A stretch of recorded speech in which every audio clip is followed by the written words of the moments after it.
साया।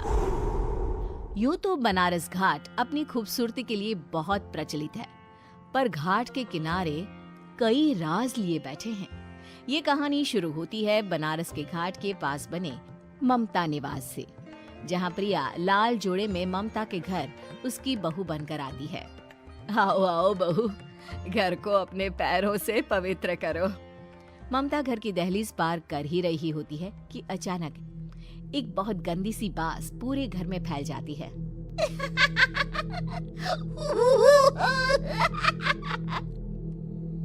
ये बदबू और ये आवाजें, ये कौन हंस रहा है माँ?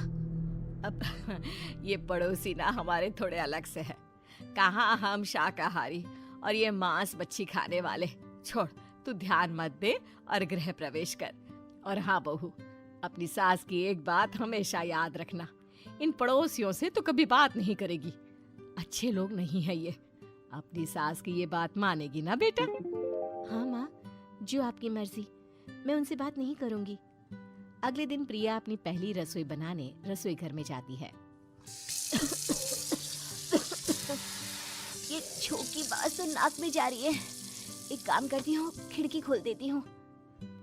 प्रिया खिड़की खोलने जाती है। इतने जाले, लगता है इस खिड़की को कभी खोला ही नहीं गया। पर ऐसा क्यों? ओह, नॉन वेज की स्मेल आती होगी ना। 2 मिनट के लिए खोल लेती हूँ, फिर बंद कर दूंगी।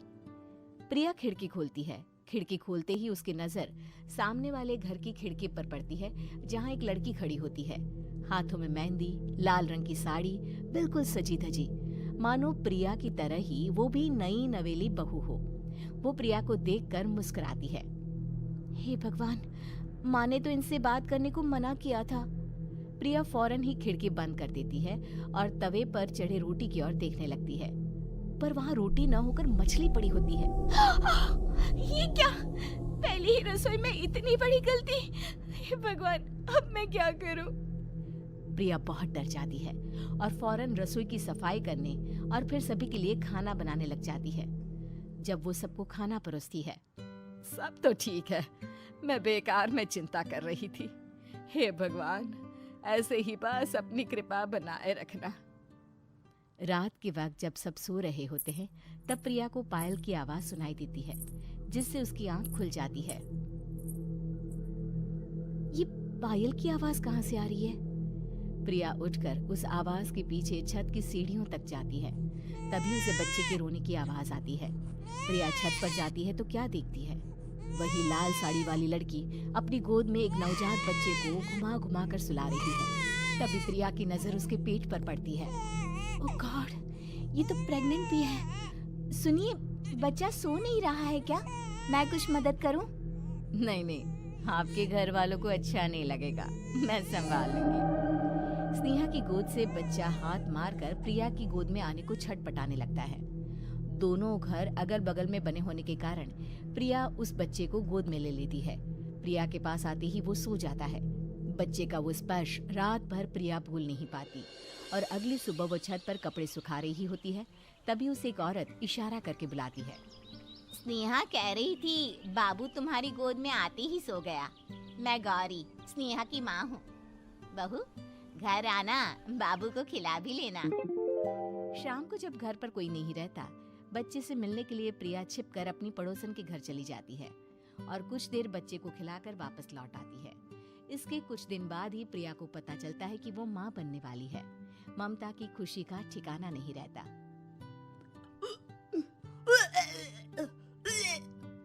माँ जी, पता नहीं क्यों उल्टी आ रही है।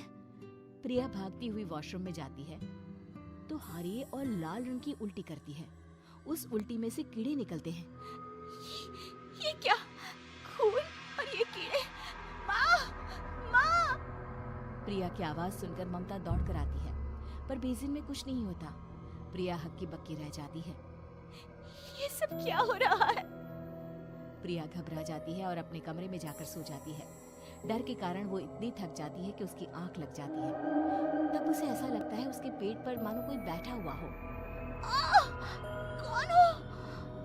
प्रिया के पेट पर एक 5 महीने की बच्ची बैठी हुई थी, जो बुरी तरह जली हुई थी। माँ, तुम ही मुझे लाई ना अपने पेट में। मैं तुम्हारी माँ नहीं हूँ। कौन हो तुम? माँ, देखो मैं जल गई बुरी तरह से। 6 महीने पेट में रहने को भी मुझे नहीं मिला। सहला दो ना माँ। बचाओ! बचाओ! माँ! ममता दौड़कर कमरे में आती है। प्रिया की बातें सुनकर वो सब समझ जाती है। तू कहीं बगल वाले घर में तो नहीं जाकर आई ना बहू? मुझे माफ कर दो, मैं गई थी माँ। उस घर में सब मरे हुए हैं बहू। कई साल पहले स्नेहा उस घर में बहू बनकर आई थी। कुछ ही दिन में वो एक बच्चे को जन्म देने वाली थी। पूरा घर बच्चे के आने की खुशी में खोया था कि एक दिन अचानक उस घर में आग लग गई। सब बुरी तरह जलकर मर गए। गौरी आज भी दादी बनने का इंतजार कर रही है और इसीलिए स्नेहा ने अपना अजन्मा बच्चा तुम्हारी कोख में डाल दिया। ममता ये कह रही होती है कि पीछे से उसके पैरों को एक बच्चा पकड़ लेता है। दादी, दादी। माँ, स्नेहा की गोद में यही बच्चा था। ये बच्चा कौन है फिर? तेरी मौत है। तेरी भी दादी। जिस चीज का ममता को डर था वही हो गया। ममता निवास के ऊपर मौत ने चादर बिछा दी थी। प्रिया का पेट ऐसे बढ़ जाता है मानो 9 महीने का हो। 2 हाथ उसके पेट से बाहर निकलते हैं। बहू, संतोष को फोन कर, किसी पंडित जी को बुला बहू। प्रिया का पति भागता हुआ घर आता है। ये तो होना ही था माँ। तेरा पाप तेरे सामने आ गया तो तू सह नहीं पा रही है।